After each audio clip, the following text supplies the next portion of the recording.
All right, welcome back everyone for another deep dive. Today, we're going to be exploring the sounds of something pretty iconic, the modern received pronunciation British accent. Or, as it's often called, modern RP for short. Yeah, modern RP. You might be thinking, oh, English, I got this. But There's always something new to learn. exactly, trust me. Even if you consider yourself fluent, there are going to be some really cool little things about this accent that might just surprise you. It's so true. Accents have this way of revealing all sorts of hidden depths in a language. Okay, so for this deep dive, we're going to be breaking down 100 everyday words, all spoken, of course, in this iconic accent. It's kind of like a pronunciation masterclass, really. It is, and it's cleverly organized too, which I really appreciate. It is. Like it's set up in a way that really highlights all those little quirks and the nuances that make modern RP so unique and so recognizable. I think this approach is perfect for getting a good grasp on how different people pronounce things. Exactly. So our mission, if you will, is to uncover some of those pronunciation secrets, the things that can trip you up when you're trying to really nail this accent. And ultimately, to give you the tools to sound, well, clearer, more confident, and maybe, just maybe, a little bit more British. I think you'll find it really empowers you when you understand the mechanics of an accent. I love that. Okay, so let's kick things off with, well, something that's super iconic when it comes to British English. The elusive R sound, the one that seems to kind of disappear sometimes. Right. It's almost like it has a mind of its own. Yeah. So you see, modern RP, it's what linguists call non-rhotic. Which basically means that there are at the end of a word or before a consonant. Well, it's often silent. It's silent. Now, it's not just that the R goes completely missing. Oh, no, there's something else going on there. There is. It's replaced by a schwa sound, which is kind of like, ugh. Think of words like, weather or driver. It's so different from how you'd usually hear those pronounced. Right, where that R is really prominent. Exactly. Okay, but here's a twist. The R isn't totally gone. It has this sneaky way of coming back when the next word starts with a vowel. It's like it's playing hide and seek. It really is. It's like a linguistic magic trick. And the most classic example is, of course, the weather is awful. You hear that are connecting the words. You do. That linking R is really key to understanding modern RP. It shows how pronunciation isn't just about individual words, but like the flow of sounds within a sentence. Yeah, it's like this secret code. Yeah. Okay, on to another vowel sound that often trips people up, the short O. Ah, yes, this one. It's represented by the phonetic symbol, and it's a sound that's really distinct in modern RP. It's much shorter, much more clipped than, say, the O you often hear in North American accents. Think about words like offer or October. It's a tricky one, but there's a kind of a trick to getting it right. Imagine your tongue pulled back in your mouth, your jaws open a bit, and your lips are rounded. You want that nice sound, but you almost want to swallow it at the same time. That's a really good way to explain it. It's like a very precise, contained sound. Exactly. So words like want, stop, clock, those are great for practice. And here's the thing, even words like knowledge, hospital, apology, they've got that short O sound hidden inside them. It's like it's everywhere once you start to really listen for it. It really does highlight how intricate accents can be, even when we're just looking at what seem like, simple pronunciation differences. It really impacts how we hear and perceive those words. Okay, ready for something super British? Let's talk about the glottal stop. Ah, the glottal stop. Such a fascinating feature. It's that sound you get when the vocal cords in your throat close and release quickly. It's almost like a tiny, tiny cough. It's subtle, isn't it? It is. And it often replaces the to sound in modern RP, especially when people are speaking quickly or informally. Yeah. Think about words like, well, but, about, football. That sharp to often turns into this glottal stop. And what's interesting is that, well, the glottal stop doesn't really follow strict rules, even within modern RP. Really? Yeah, it pops up more in some positions than others, and it varies from speaker to speaker. It's kind of a wild card. Wow, that's interesting. I hadn't thought of it like that, but, I can definitely hear it like, I might make it to the football game. You hear how that teen in it kind of just like disappears? That's it. That's the glottal stop in action. It's what gives that phrase that, distinctive British sound. It's so subtle, but it really does make a difference. Okay, let's move on. Here's something even some fluent English speakers might not know. The sneaky J sound. Oh, yes. This one's really cool. So In British English, particularly in modern RP, you often hear the subtle J sound before words that start with the U vowel sound, like in new, tube, Mm. student. It's different from, well, from some other English dialects where you might not hear that J. Yeah, so it's like instead of new, it's more like in Jew. Exactly. And what's really interesting is how this J sound can interact with other sounds and completely transform them. Like a T sound followed by J that can become a chi sound, like in Tuesday, which ends up sounding like Tuesday. It does. Yeah. I'd never really noticed that before. And the same thing happens with D's and J, right? They blend together to make that D sound. You do. Think about the word June. It often sounds like June in this accent. It does. It's like a linguistic puzzle. Mhm. Speaking of puzzles, let's tackle another vowel sound that often tricks people up. That O sound, like in the word home. Oh, this is an intriguing one. It's all about the way those vowel sounds blend together. You start with that familiar schwa, that sound, and then it glides into an in sound, like in good. So it's like starting with O and ending with a hint of oo. That's a great way to put it. And to get it really right, you round your lips a bit at the end of that sound. I see. And so words like snow, hope, and alone, they all have that kind of gliding sound. They do. This gliding effect is so characteristic of modern RP, and it's a big part of what gives the accent that smooth and almost musical quality that people often associate with it. It's all about those subtle transitions. It really is all about finesse. Hmm.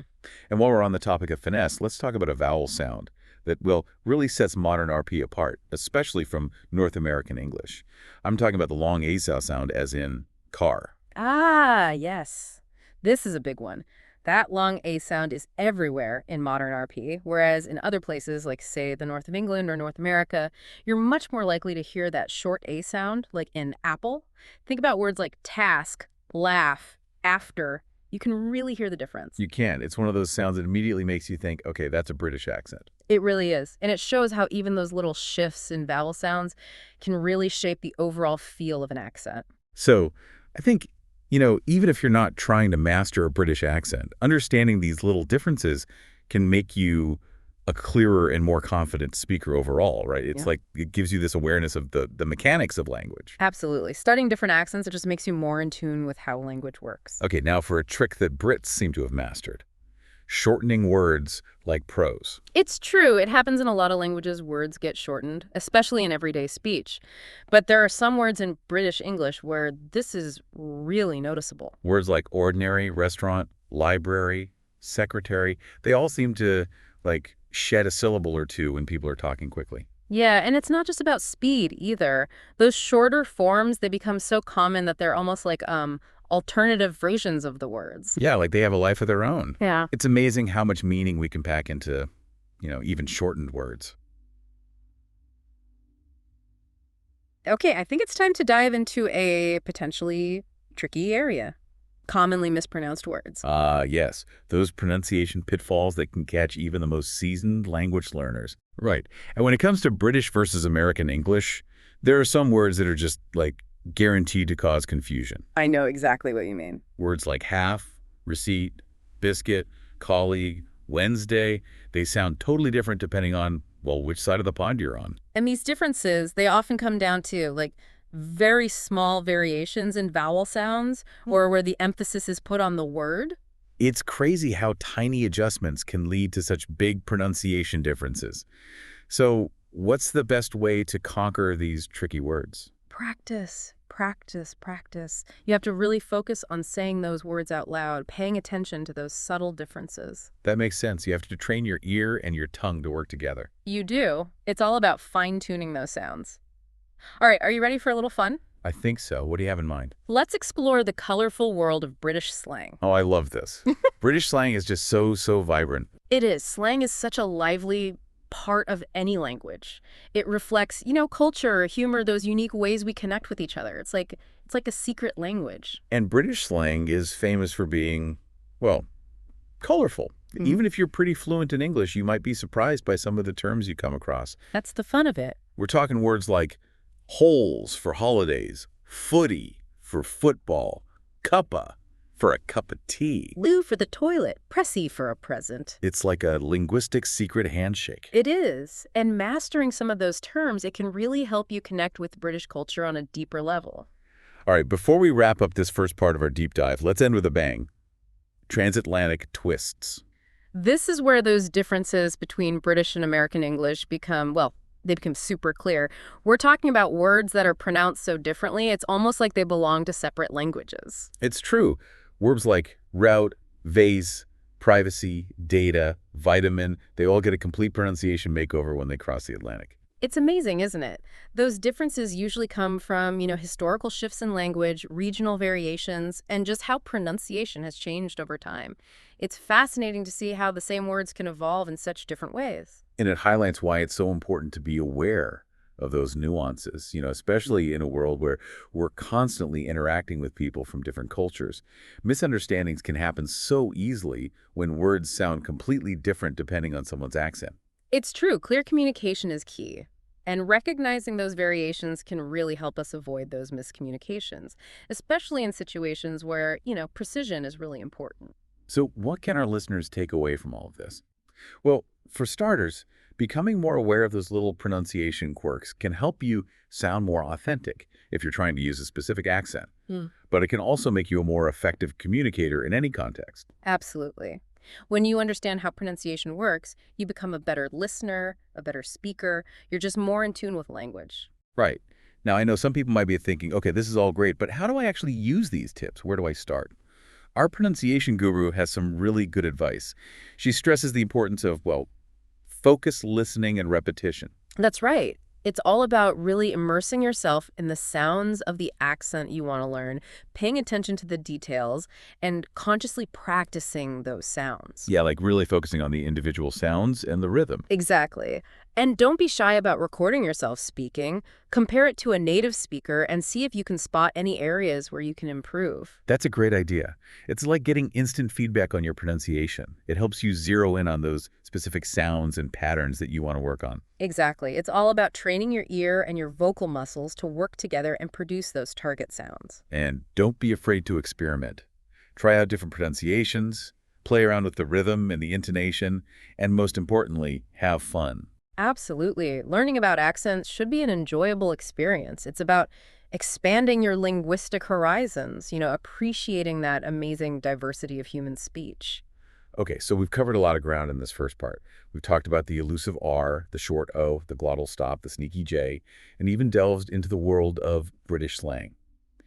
But there's one more crucial element we need to discuss: confidence. Confidence is key. Even if you don't get every single nuance of pronunciation perfect, speaking with confidence can make a huge difference. It's about owning your voice and expressing yourself authentically. Our expert really emphasizes that you don't have to erase your own accent to speak well. It's more about understanding the specific features of the accent you're aiming for and incorporating them in a way that feels natural for you. It's about finding your own voice within the framework of that accent. Exactly, like putting your own spin on it. Yeah. And she also talks about the importance of having a good pronunciation, quote-unquote, recipe to follow. I love that analogy.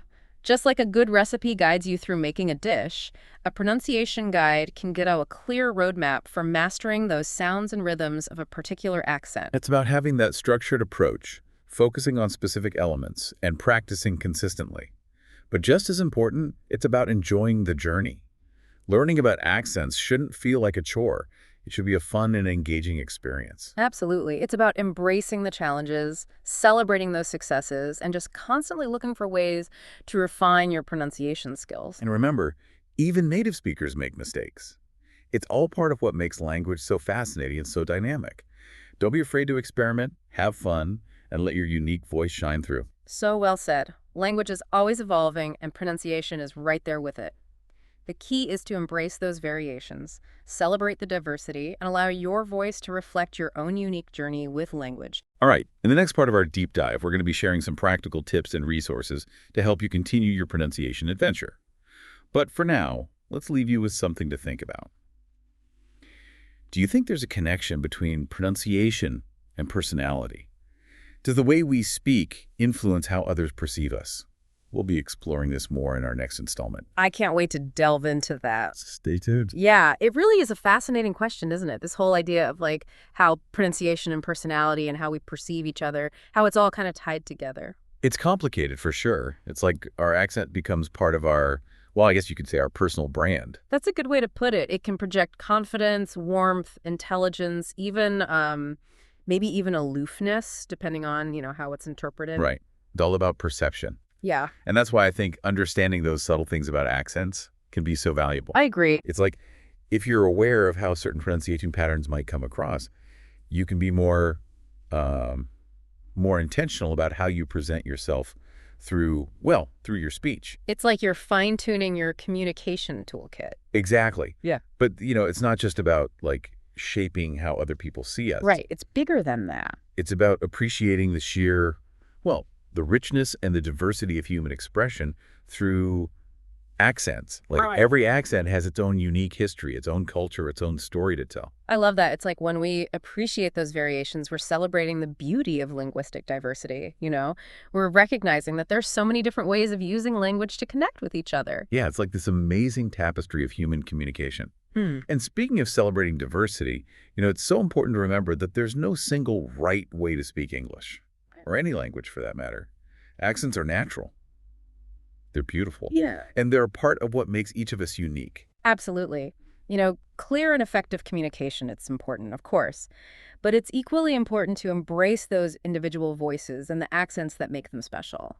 I totally agree. Now, before the break, we were talking about those transatlantic twists, those words that sound so different in British and American English.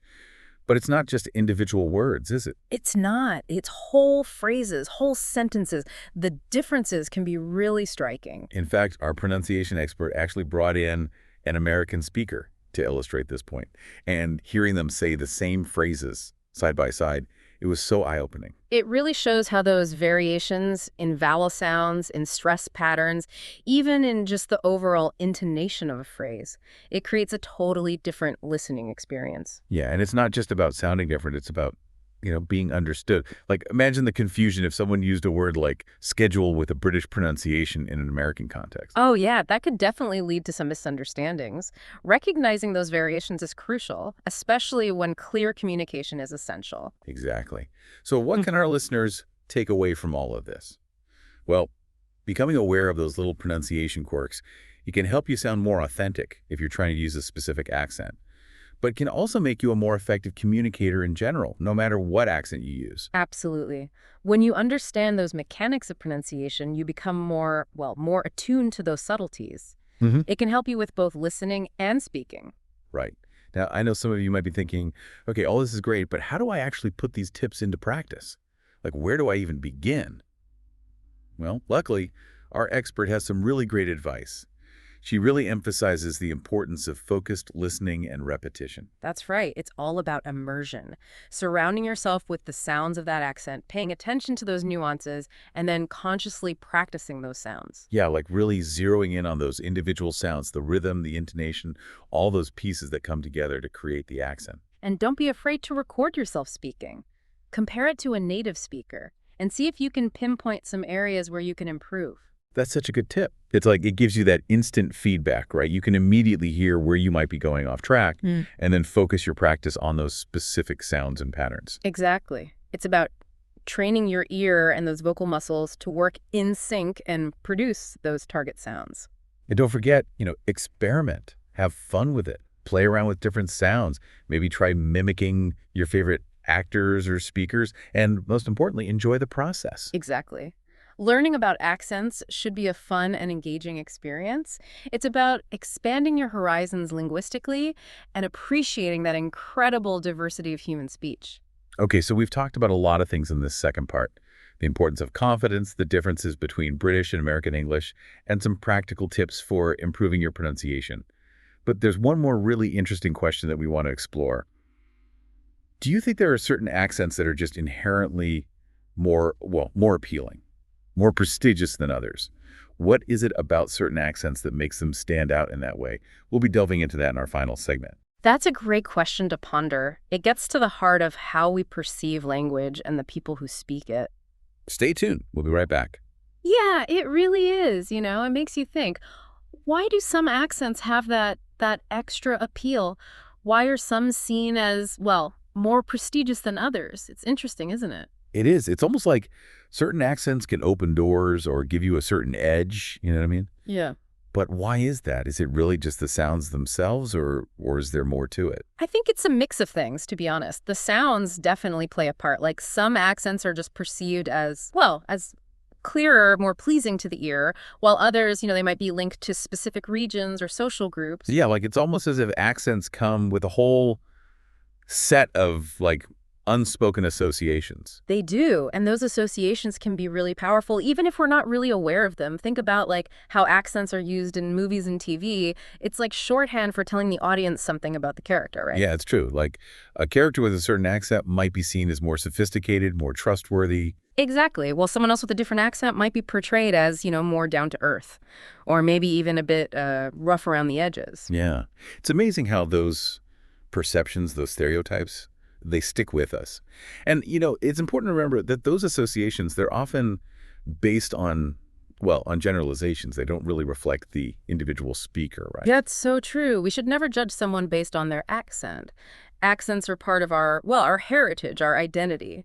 They add to the richness and diversity of communication. Exactly. Okay, so we've talked about how fascinating and sometimes complex accents can be.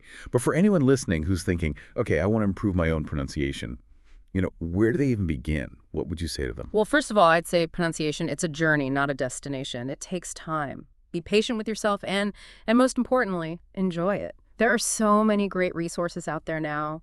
Apps, online guides, even YouTube channels dedicated to like accent coaching. Find what works for you and, dive in. That's great advice. It's all about finding the right tools, the right techniques for you. And, never underestimate the power of just listening. Like, surround yourself with the sounds of the accent you're interested in. It can make a huge difference. It really can. Watch movies, listen to podcasts, talk to native speakers. It's like the more you immerse yourself, the more your ear will start to pick up on those subtle differences. The rhythms, the intonation patterns. The immersion is key, it's true. And of course, practice, practice, practice. The more you work on your pronunciation, the more natural it'll become. It will. And don't be afraid to experiment, Have fun with it. Even those small improvements can make a big difference in how you sound and how confident you feel. That's so true. Well, this has been a fantastic deep dive into the world of the modern RP British accent. We've talked about those disappearing R's, the glottal stop, the nuances of British slang. But I think, more importantly, we've explored how accents shape the way we see the world and each other, and how they add to the beauty and complexity of human communication. It's been such a pleasure exploring this topic with you. Remember, language is constantly changing, and accents are a part of that. They reflect that change. Embrace your own voice and never stop exploring that amazing world of accents. Couldn't have said it better myself. Thank you for joining us on this deep dive, everyone. We hope you enjoyed it and learned something new along the way. And until next time, keep those ears open and those voices strong.